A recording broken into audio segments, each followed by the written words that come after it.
नमस्कार दोस्तों, आपका अपने चैनल मनोज गुप्ता अकेडमी में आपका स्वागत है। दोस्तों, आज हम कक्षा 7वीं के सामान्य विज्ञान में पाठ 10 आपदा प्रबंधन इस पाठ का स्वाध्याय तथा प्रश्नोत्तर करने वाले हैं। दोस्तों, अभी तक आप लोगों ने इस चैनल को सब्सक्राइब नहीं किया तो प्लीज सब्सक्राइब और चैनल लाइक कीजिए और अपने फ्रेंड्स के साथ शेयर कीजिए। दोस्तों, आप लोग इस वीडियो को अच्छी तरीके से देख करके अच्छी तरीके से सुन करके भी इसके प्रश्नोत्तर याद कर सकते हैं। ये है पाठ 10 आपदा प्रबंधन, इसका स्वाध्याय कर लेते हैं। पहले प्रश्न में क्या दिया गया है, हम में असंगत कौन है। उसमें से पहला है अकाल, भूकंप, बादल फटना, रेल दुर्घटना। इसके उत्तर में आएगा रेल दुर्घटना।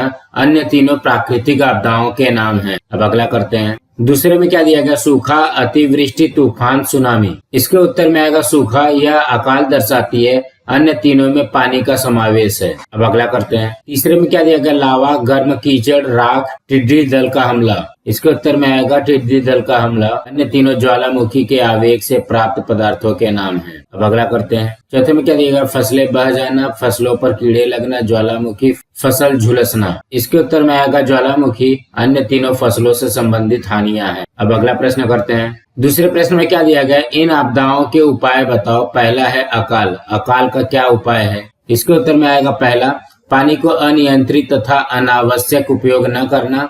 दूसरा, पानी का सुनियोजित ढंग से उपयोग करना। तीसरा, उपयोग में लाए गए पानी का अन्य कामों के लिए पुनरुपयोग करना। चौथा, जल संधारण का सही उपाय स्थानीय स्तर पर करना। पांचवा, वृक्षों की कटाई न करके नए वृक्ष का रोपण करना। छठवां, पूरे विश्व की जलवायु में होने वाले परिवर्तन को ध्यान में रखकर खाद्य एवं जल की आपूर्ति को सुनियोजित करना। इन उपायों द्वारा अकाल से बचाव होगा। अब अगला करते हैं। दूसरे में क्या दिया गया, बिजली गिरना। बिजली गिरने का क्या उपाय है। इसके उत्तर में आएगा, बिजली गिरने की संभावना हो तो उससे बचाव के लिए हम पहला, बिजली की चमक देखते ही सुरक्षा के लिए घर में रहेंगे। दूसरा, किसी वृक्ष के नीचे, मैदान या ऊंचे स्थान पर आश्रय नहीं लेंगे। तीसरा, बिजली तथा टेलीफोन के खंभों, ऊंची इमारतों तथा तार की बाड़ वाले स्थानों पर खड़े नहीं होंगे। अब अगला करते हैं। तीसरे में क्या दिया गया, तूफान। तूफान का क्या उपाय है। इसके उत्तर में आएगा, तूफान से बचाव करने के लिए हम पहला, ऊंचे वृक्षों या जो फल न देते हों को नियमित रूप से छांटते रहेंगे।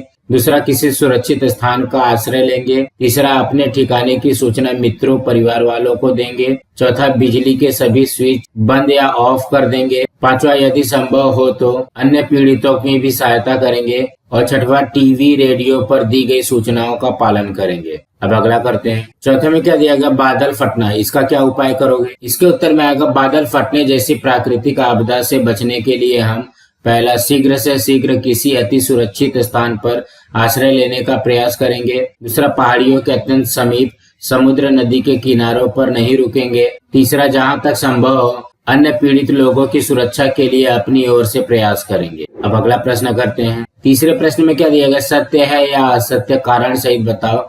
उसमें से पहला है, तूफान आने की जानकारी गुप्त रखी जानी चाहिए। इसके उत्तर में आएगा असत्य। इसका क्या कारण है, तूफान आने की जानकारी सब लोगों को देने से वे अपना अपना बचाव करेंगे। अब अगला करते हैं। दूसरे में क्या दिया गया, आकाश में बिजली चमकते समय तैरना नहीं चाहिए। इसके उत्तर में आएगा सत्य। और कारण क्या है, क्योंकि आकाशीय बिजली कभी कभी पानी में भी गिरती है, इससे तैराक की मृत्यु हो सकती है। अब अगला करते हैं। तीसरे में क्या दिया गया, ज्वालामुखी के फटने को टाला जा सकता है। इसके उत्तर में आएगा असत्य। इसका क्या कारण है, ज्वालामुखी का आवेग एक प्राकृतिक आपदा है, इसके विस्फोट की पूर्व जानकारी किसी को नहीं होती। अब अगला करते हैं। चौथे में क्या दिया गया, अतिवृष्टि के कारण अकाल पड़ता है। इसके उत्तर में आएगा सत्य। इसका क्या कारण है, इससे फसलें नष्ट हो जाती हैं, वृक्षों में लगे फल झड़ जाते हैं, लोगों को खाद्यान्न नहीं मिलते। अब अगला प्रश्न करते हैं। चौथे प्रश्न में क्या दिया गया, नीचे दिए गए प्रश्नों के उत्तर लिखो। उसमें से पहला है, सुनामी का क्या अर्थ है, यह कैसे तैयार होती है। इसके उत्तर में आएगा पहला, सुनामी शब्द का अर्थ सागर के किनारे पर आकर टकराने वाली ऊंची ऊंची लहर। यह जापानी भाषा का शब्द है।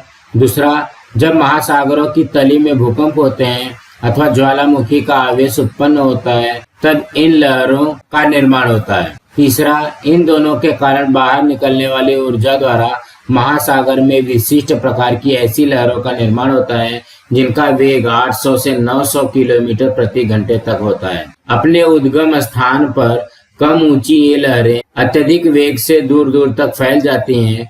और चौथा है, अंत में ये लहरें तटीय भागों तक पहुंचती हैं और तब इनकी ऊंचाई बहुत अधिक अर्थात लगभग 100 फीट तक होती है। वेग पहले के वेग से कम होता है, इनसे अत्यधिक हानि होती है। अब अगला करते हैं। दूसरे में क्या दिया गया, बादल फटने का क्या अर्थ है। इसके उत्तर में आएगा पहला, जब अत्यंत कम समय में किसी सीमित क्षेत्र में 100 मिलीमीटर प्रति घंटे के बराबर वर्षा होती है तो इसे बादल फटना कहते हैं। दूसरा, कभी कभी किसी प्राकृतिक कारण से जल चक्र में परिवर्तन हो जाता है। पानी देने वाले बादलों का पानी वर्षा के रूप में जमीन तक न पहुंचकर जमीन के उच्च तापमान के कारण पुनः भाप में परिवर्तित हो जाता है। यह जल वाष्प पुनः बादलों में समा जाती है। बादल अति वाष्पमय हो जाते हैं।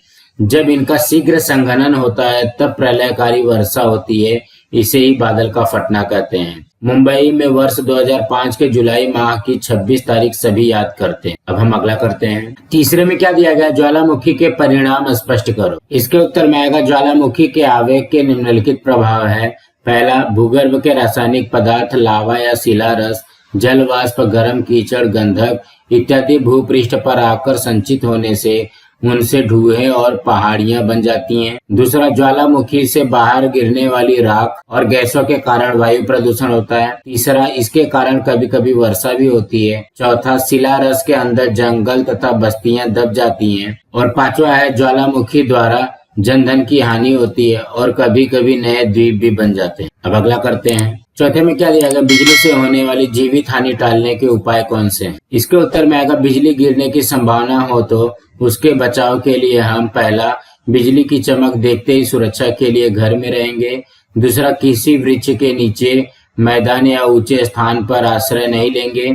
और तीसरा है, बिजली तथा टेलीफोन के खंभों, ऊंची इमारतों तथा तार के बाड़ वाले स्थानों पर खड़े नहीं होंगे। अब अगला प्रश्न करते हैं। पांचवें प्रश्न में क्या दिया गया है, महाराष्ट्र में आपदा प्रबंधन के अंतर्गत महाबाढ़, चट्टान खिसकना जैसी आपदाओं के लिए कौन कौन सी उपाय योजनाएं बनाई गई हैं। इसके उत्तर में आएगा पहला, प्राकृतिक आपदाओं से होने वाली जन धन की हानि से बचाव के लिए महाराष्ट्र सरकार ने आपदा प्रबंधन विभाग की स्थापना की है। यह विभाग पूर्ण रूप से सरकार के नियंत्रण में है। दूसरा, यह विभाग लोगों को भूकंप, तूफान, तीव्र वर्षा इत्यादि की अग्रिम सूचना प्रदान करता है। तीसरा, प्राकृतिक आपदाओं के समय लोगों के विस्थापन, भोजन, उपचार इत्यादि का प्रबंध भी इसी विभाग द्वारा किया जाता है। और चौथा, आवश्यकता के अनुसार महाराष्ट्र सरकार द्वारा केंद्रीय सरकार से भी आर्थिक सहायता, राहत सामग्री तथा औषधियों आदि की मांग भी करती है। अब अगला प्रश्न करते हैं। छठवें प्रश्न में क्या दिया गया, आपदा प्रबंधन के संदर्भ में तुम अपने घर की कौन कौन सी बातें जांच कर देखोगे और क्यों।